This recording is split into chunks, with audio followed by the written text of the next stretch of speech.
Hi, our professional life, whether we are working for a corporate or we have our own businesses, they have a huge impact on us. The kind of competition and the kind of exigencies which are happening every day takes a huge toll on ourselves, our physical, mental, emotional health. And we're always worried that this impact of our professional life should not have an impact on our family, our spouses, our children, our parents. And we've been doing a lot to do that. And by the way, in the last 1.5 years, 2 years of COVID, this has become far more difficult now. Our offices have moved into our houses and we have started working from home, our parents, children, spouses, all being there in the same space. And these issues which have come up because of the lack of business, the lack of funds over the last 1.5 years, right?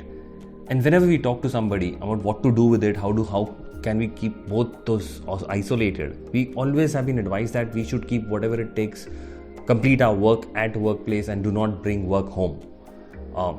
Hi, my name is Sushant and I'm the founder director of Parvarish Institute of Parenting. In the last 12 years, we have impacted more than 2.5 lakh parents across the world, and most of them very lovingly call us their Masiha.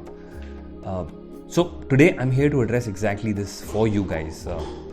And the way we always do that in Parvarish is not giving you certain advice or anything, but giving you certain tools and also breaking certain myths which will open up a whole new possibility for you.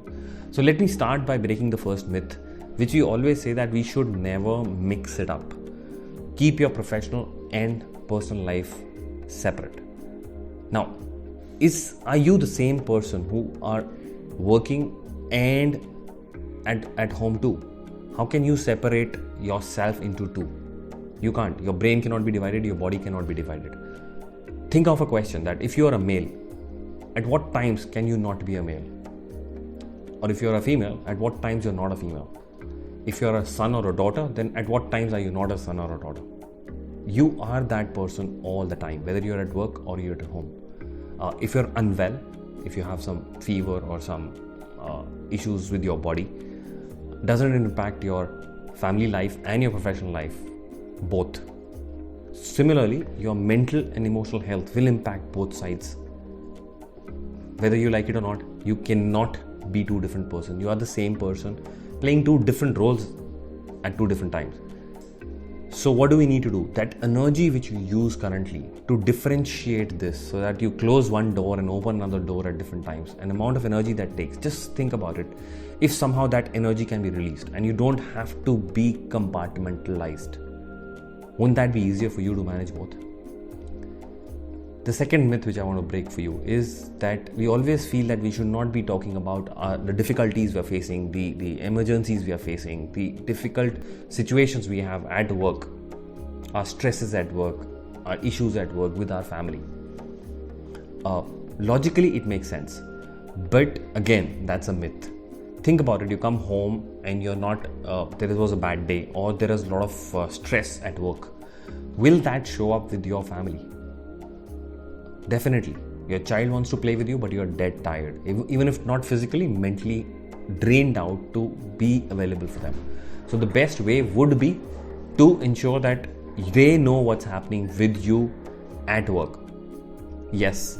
Can we take out time every day? And I'm saying every day. Can we talk to them, our own children, our family, our parents, and really share what exactly is happening at work? So that they are aware of where you are, they are aware of what your situation is. We always feel that they keep saying, you do a lot at work, but you're not available to us. There is a lot of expectation mismatch out there.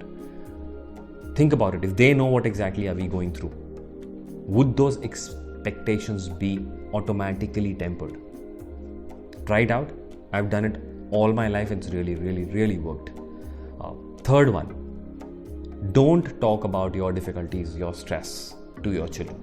How often have you been told that children are young, you should not overburden them with bigger issues of life, don't tell them about stuff which happens at work or at family.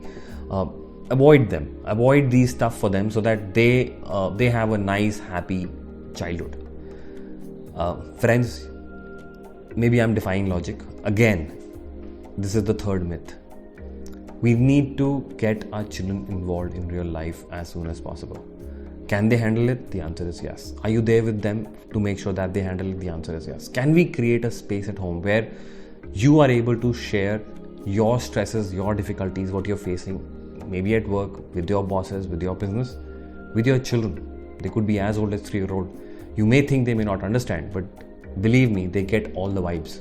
When you come back home with stress, don't speak about it, they really get to know. And what also gets communicated is that my dad or my mom is under stress, they are feeling the pressure, and yet they can't share it with me. Think about the distance it creates because you are not sharing a part of your life with them, and they start to believe that parents are lying or parents are not talking to them. Defies logic, but that's how life works. Go talk to them, spend some time again talking about difficulties and stresses in your life. The bonus it will give you is your children will start sharing their stresses and their issues in life. You may think their issues are very trivial, but by the way, a scratch on your Mercedes is equal to they losing their small toy car. For them, that toy car is as important as your Mercedes at this age. So your relationship with your boss was as important as a small sibling fight they had at home. So when you create that space for sharing about your issues, your stresses, your vulnerabilities with them, you create a space at home that they are able to share that with you. Imagine just these 3 small activities, if you are able to do every day, what kind of relationship, what kind of space can you create at home? And I can promise you one thing, your household, your people, your at home, your children, your spouse, your friends, your family, that becoming a source of energy versus right now feeling like, okay, I have to spend so much of time, effort at work handling it, and then I have to go home and double it up. Versus your family, your children, your spouse, your parents being a reservoir of energy for you where you come back every day, get replenished so that you're available to the outside world next day morning full of energy. So all the best, take care and keep in touch.